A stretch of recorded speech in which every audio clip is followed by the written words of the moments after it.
Hey y'all, welcome back to my channel. If you're new here, my name is DelaCriss, and y'all, I'm just gonna go ahead and hop right into it. Last week, like, the Lord just laid something on my heart, just like about this myth of balance and motherhood. And let me just tell y'all, it's because my week was so crazy last week. A little bit of what we had going on was like over the young adults at our church, and so I had to like preach or do a talk or whatever, and then also had like that same week I had a gig, like a sponsorship gig I had to do, and then it was the first week my husband went back to football practice, and then it was my baby's first day of school, and then we are trying to finish up the house, y'all. So we had all this mess, just like all of our appliances pulled away and just sat in the middle of our kitchen. And y'all know I'm not a clean freak, but the presence of clutter really does stress me out.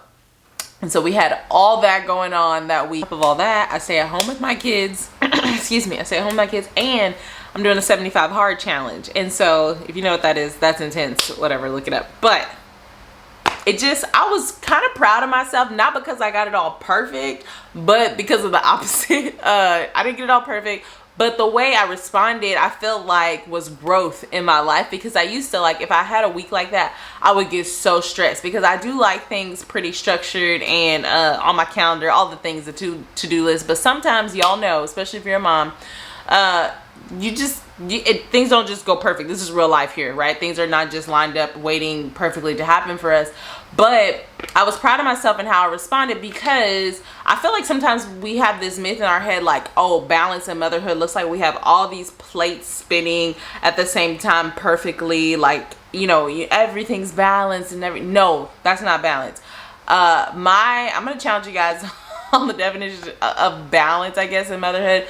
To me, what balance in motherhood looks like is purposeful neglect of certain things, like intentional, purposeful neglect of certain things. That's actually what balance is. It's not just perfect harmony of things. Okay, so here's what I mean.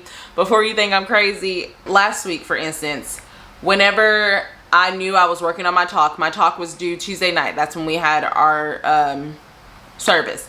So Monday, there were clothes everywhere in our room, laundry just everywhere. It was clean, but it was in baskets. And I just told myself, in order to keep my stress levels down, I would literally walk over a pile of clothes and be like, yep, that's on the floor, I see it, it's all good, I will finish that as soon as I finish this talk. My girl's hair all over the place, like all over the place, but you know what, they're healthy, happy, and fed. I will do that as soon as I'm done with this, right?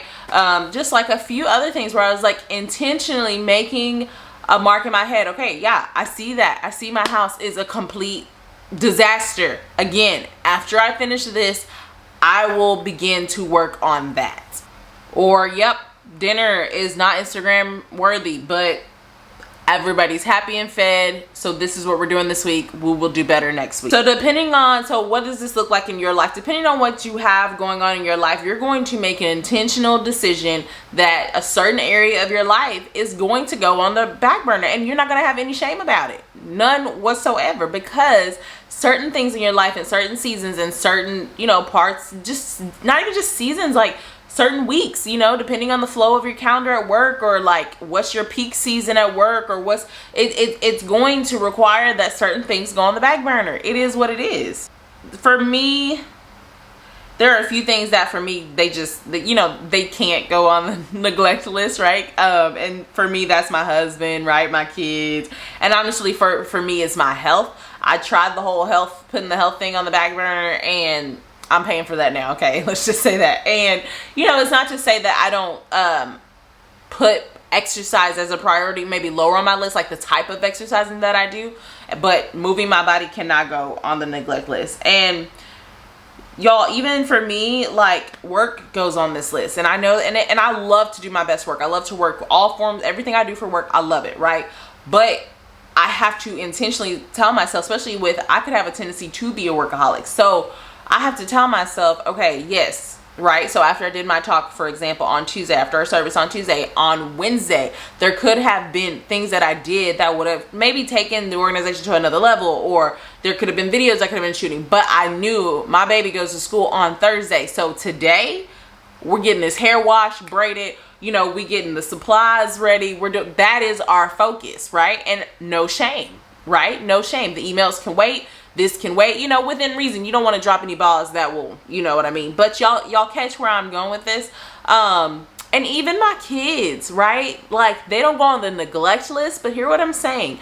There are certain seasons where I know that I can turn up my focus in other areas. So, for instance, the summer for me is a season where my children, they rotate. They don't go on the neglect list, right? But I can mother differently because my husband is like, his schedule's more lenient. You know, he's off. He has some things he has to do, but so he can watch them more, right? I don't have to do like homeschool stuff. I don't have to go above and beyond in motherhood. I literally give myself permission for those 2 months to kind of shift my focus. So if there's a course or a big project that I'm working on, I try to do that in the summer or anything. I try to do a lot of the legwork for things that are gonna be happening in the fall because I know that's football season for us, and so it's hardcore motherhood season for me.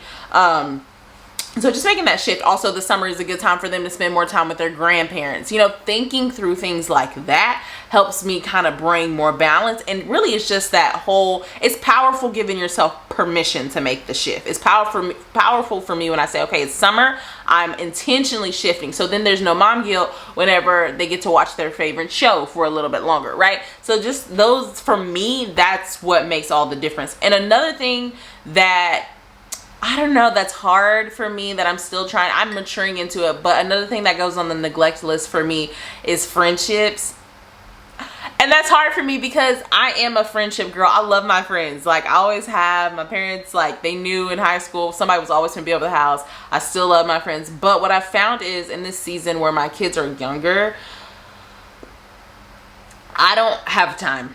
I don't sit on the phone very much. I don't really go eat, do those things, and I'm okay with it, right? There's a few friendships that I do want to keep and cut and like carry, like hopefully continue after this season, but the friends that I'm meant to take into the next season, I think there's going to be some grace there. Now, it doesn't mean that I don't answer texts or phone calls or all that if they need me, or come through if they need me. I do, but it looks very different. And again, going back to that whole giving myself permission, it is so hard for me to say no whenever my friends want to hang out. It really is hard for me. And sometimes I think, oh my gosh, like, am I not going to, I don't know, have friends after this? I don't know.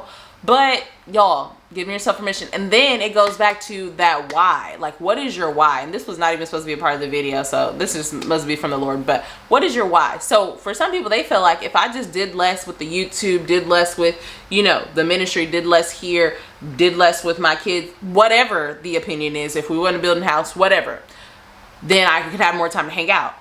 Y'all, no, my why is too strong. My purpose is too strong. I have a vision that the Lord has given me, and I'm chasing that thing unapologetically, right?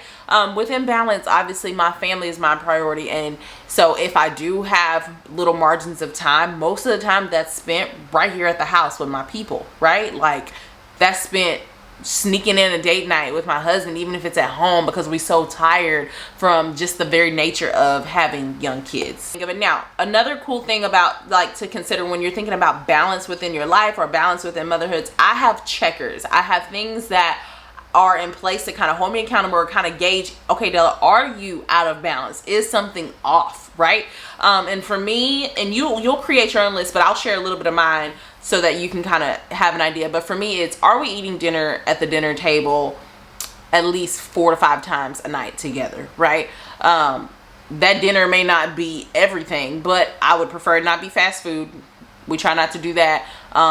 It may be something quick that I did, and I'll get back to my quick and easy recipes for you guys. I know you guys want that, but sorry, that's one of them. And then another one for me, making love to my husband. Like, I cannot be too raggedy tired to be, you know what I mean? Like, caring for him in that way, like, that's off balance. That was the whole reason. I think I have another video about that, but that was the whole reason for me transitioning out of corporate full-time America. Okay, now having time to move my body, I talked about that earlier. Again, it may not look like the fact that I can lift weights and do things that I know really make a big difference in my body, but I can go for a walk, right? And so the truth is, and people don't want to talk about this nowadays where the snapback is so popular, listen, When you have several kids that are young and that need everything from you, the reality is, and I'll say it, sometimes you don't have time to take care of yourself how you want to, okay? But that does not give you an excuse to not take care of your body. So it's, again, that's the balance, right? It's like, you know what? I don't have to go hard in the gym. In fact, I do not have time for that. So I'm about to put these kids in the bed during bedtime, and I'm about to go walk around my backyard, walk around the block, you know, for about 30 minutes just to move my body and take care of it so that I can be here to see my kids when they get older. Quiet time with the Lord, even if that quiet time is I'm walking and I'm talking to him, or I'm waking up and I'm making sure I'm just praying and reading maybe a chapter or something like that. And then my weekly basic chores. And when I say basic, I mean what we need to survive. If that's not happening, I'm off track, okay? And what I mean by laundry, it may not be folded, organized, nothing like that, but we have clean underwear, okay? And that's mine. Yours may be higher. The Lord may be calling you to keep a home that is in tip-top shape. You have to speak to him about that, but you put in line like your checkers based off of your life, not based off what you see on Instagram, okay? Because that really, I think too, that's what triggered it. It's just like in this social media world, it just feels like everybody feels like they just have to have it all together and all the things. In reality is you can't do that. Like, it's just not real. It's not real life. And if you see somebody kind of what you feel like they're producing more than you're producing, let me just tell you, you don't know what they're sacrificing to do that. And you probably don't even want to do that. You know what I'm saying? So I don't know. This is just something that God laid on my heart. And I told myself I would be more obedient to sharing these things with you guys and just having these conversations. Like, I love this type of stuff. I love that older women that take the time to like shoot these videos and I can watch them while I'm doing laundry or washing dishes or anything like that. So I wanted to make sure that I'm doing the same thing with you guys. Like, I just have to trust that if he puts it on my heart, it's gonna be helpful for some of you guys. So yeah, like nobody out here has it all together. We all out here just trying to make it, and not really just trying to make it, but you can thrive like this. I feel like I'm thriving. Somebody else might come to my house, feel like I'm not thriving because the house ain't perfect like they would want it. I feel like I am thriving in everything that the Lord is calling me to do as far as what his standards are and not what the world's standards are. And so we are not aiming for A+ around here. We are aiming for B+, especially when you have young children, or B's. Okay, so we're doing our very best that we can do with the margins of times that we have, and we're okay with that, and we're moving with that. Okay, so I hope this was helpful. Let me know below if anything that I said stood out to you or that was helpful for you. If you're not a part of the family, I would love for you to hit that subscribe button. I'll see you guys next week. Bye.